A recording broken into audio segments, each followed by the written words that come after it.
हमारा मसला सबसे बड़ा ये है कि हम भेड़ चाल का शिकार हो जाते हैं। ठीक है, बहुत से लोगों ने फ़ोन किया कि ईरानी करेंसी में हम इन्वेस्टमेंट करना चाहते हैं, हम गाइड करें सिस्टम। ये टाइम इस वक्त फेवरेबल नहीं है किसी चीज़ में इन्वेस्टमेंट करने का।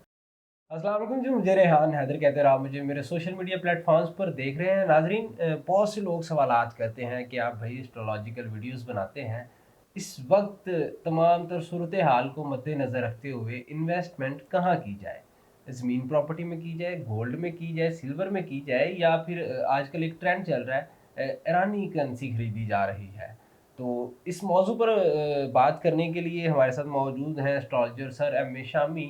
इनसे जानेंगे कि आप एस्ट्रोलॉजी को मद्देनज़र रखते हुए क्या सजेशन देंगे लोगों को, देखने वालों को किस बंदे को किस चीज़ में इन्वेस्ट करना चाहिए? अस्सलाम वालेकुम सर। जी वालेकुम सलाम। सर खैरियत से हैं? अल्हम्दुलिल्लाह इंट्रो से बखूबी अंदाज़ा हो गया होगा कि मैं क्या पूछना चाह रहा हूँ, कि इस वक्त जो मौजूदा सूरत हाल है, इसको मद्देनज़र रखते हुए किस चीज़ में इन्वेस्ट किया जाए? देखिए रेहान, पहली बात तो ये है कि हमारा मसला सबसे बड़ा ये है कि हम भेड़ चाल का शिकार हो जाते हैं। ठीक है, पिछले दिनों बहुत से लोगों ने फ़ोन किया कि ईरानी करेंसी में हम इन्वेस्टमेंट करना चाहते हैं, हम गाइड करें सिस्टम। तो मैंने उन्हें सख्ती से मना किया कि चीज़ है कि ये बबल बना हुआ है, इसमें आपने इन्वेस्टमेंट नहीं करनी। ठीक है, अगर करनी भी तो माइनर से कर लें चीज़ें, ठीक है आपको, क्योंकि सबका ख्याल है कि ईरान दुनिया की बड़ी ताकत बन जाएगा और वो उसकी करेंसी बहुत बूम हो जाएगी, और जो हमने पैसे उनके लिए होंगे तो वो डबल से ट्रिपल हो जाएंगे, हम अरबपति हो जाएंगे। तो इसी लेकिन तरह sir, sorry to interrupt you, यहाँ पर एक और सवाल ले लीजिएगा। बिलफर्ज वो करेंसी चेंज कर देते हैं, तो आपके पास फिर एक कागज़ का टुकड़ा ही बचेगा जी, ना? बिल्कुल ऐसे ही है। अब देखें ना, बहुत से मामलात में जब दूसरे मुल्क की करेंसी को लेते हैं तो उसके पीछे गोल्ड की वैल्यू को देखते हैं, गोल्ड की पावर देखते हैं कि उसके पीछे गोल्ड की पावर होगी तो उसी वजह से करेंसी डेवलप होती है ना। तो ईरान के तो मैं समझता हूँ अभी बहुत खुद हालात मखदूश हैं और मसाइल का शिकार है और उनको रीबिल्ड होने में टाइम लगेगा, और इनकी करेंसी डी वैल्यू होने के ज़्यादा चांसेस होंगे। हुँ। तो इसमें आप दूसरी बात ये है कि जायचे का एनालिसिस प्लेंटी पोजीशन का देख लिहाज से देखा जाए तो ये टाइम इस वक्त फेवरेबल नहीं है किसी चीज़ में इन्वेस्टमेंट करने का। हाँ, ये है कि जो सॉलिड इन्वेस्टमेंट है, अब जिसके अलावा इन्वेस्टमेंट के बहुत से सवाल पूछते हैं, हुँ। गोल्ड में करें, सिल्वर में करें। पिछले दिनों सिल्वर का ट्रेंड चला था, सिल्वर के ट्रेंड की वजह से लोगों ने बड़े लॉसेस किए। हुँ। चांदी की कीमत जब नीचे आई, ठीक है, तो उसमें बहुत से लोगों का नुकसान हुआ। और देखिए चांदी का तल्लक आपके मून के साथ ही चीज़ है। हुँ। देखिए मून जिस तरह कम या ज़्यादा होता है उसी तरह उसकी वैल्यूएशन में सडन तब्दीली आती है। हुँ। और जो गोल्ड का तल्लक है वो आपके जुपिटर के साथ है। तो जुपिटर एक स्टेबल चीज़ है। तो आप जिस तरह चाँद घटता बढ़ता है उससे जुपिटर अपनी जगह कायम रखता है, ब्लेसिंग है। तो दुनिया में देखें जितनी भी आपकी करेंसीज़ हैं उनके पीछे गोल्ड की वैल्यूएशन है, उसकी वजह से वो स्टेबल है। हुँ। तो गोल्ड में इन्वेस्टमेंट करना सबसे बेस्ट है। चाहे थोड़ी मिकदार मिले, चाहे ज़्यादा मिकदार मिले, जितने आपके वसाइल हैं, गोल्ड में इन्वेस्टमेंट करें। इसके अलावा जो ज़मीन व प्रॉपर्टी में जो एसेट जो कि हमेशा और पायदार चलने वाले हैं और उनकी हमेशा वैल्यू जो है हमेशा स्टेबल रही रहनी है।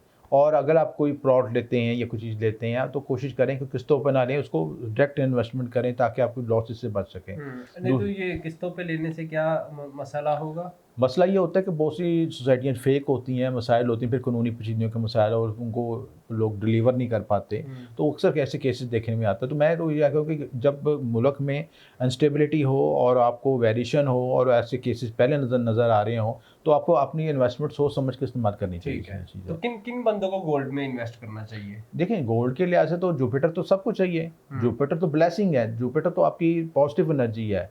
और जुपिटर आप देखें, जुपिटर के तल्लक है आपके गुरु से। गुरु का हुँ। मतलब जो आपको ज़िंदगी में हर शख्स को उस्ताद की ज़रूरत होती है, हुँ। रहनुमाई की ज़रूरत होती है, रूहानी रहनुमाई की ज़रूरत होती है। जो जुपिटर की एनर्जी तो सबको ब्लेसिंग चाहिए, दवाएँ सबको चाहिए, आपको ब्लेसिंग सबको चाहिए, बरकत सबको चाहिए, तो जुपिटर का होना लाज़िम मज़ूम है।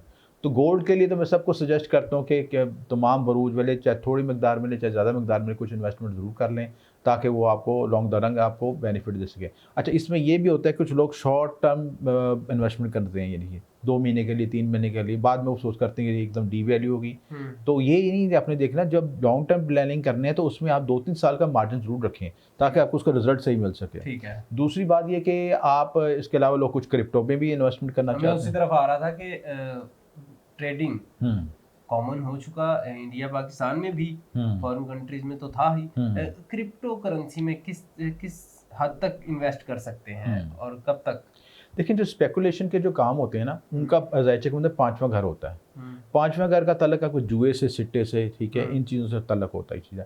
अगर आप ट्रेडिंग करते हैं, ट्रेडिंग में देखें बहुत से लोग अपने लॉसेस कर लेते हैं चीज़ें, और बड़ी बड़ी इन्वेस्टमेंट उन्होंने लगाई होती है क्रिप्टो में भी, कि लोगों ने बहुत अपनी जमा पूंजी खर्च कर ली है, और उसी वक्त पे वो लोग, कुछ लोग ऐसे होते हैं जो बहुत बूस्ट भी कर देते हैं। लेकिन लिहाजा ये ज़रूरी है कि आप जायचा का एनालिसिस करें, कि अपने 5th हाउस की पोजीशन देखें, आपके जायचे में 5वें घर की, 11वें घर की पोजीशन क्या है, सेकंड हाउस की पोजीशन क्या है। इनके कॉम्बिनेशन से पता चलता है कि आपके इन्वेस्टमेंट कहाँ पे करनी है आपने, क्रिप्टो में करनी है, लैंड में करनी है, गोल्ड में करनी है, कौन सी चीज़ में आपको सब सूटेबल होगा। ये उसका एनालिसिस करने के बाद फिर आप अपने उस चीज़ पे इन्वेस्टमेंट करें तो आपको ज़्यादा बेनिफिट होगा।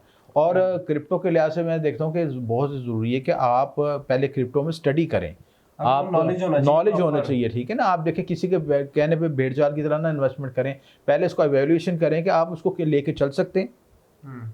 आपने कुछ कुछ छोटे पैमाने पर इन्वेस्टमेंट करके देखें, उसका रिटर्न देखें, अगर आपको समझ आती है तो फिर आगे लॉन्ग टर्म पे चलें। आंखें बंद करके जमा पूंजी नहीं लगानी चाहिए चीज़ें, ठीक है। तो इस चीज़ को एवेल्यूएशन करना बहुत ज़रूरी है। डन हो गया। बहुत शुक्रिया सर, आपने अपना कीमती वक्त दिया और मालूमाती वीडियो फ्राहम की। जी नाज़रीन, आपने तमाम गुफ्तगू जानी, अपनी कीमती राय से आगाह करते रहा करें और हमें दीजिएगा इजाज़त। अल्लाह हाफ़िज़।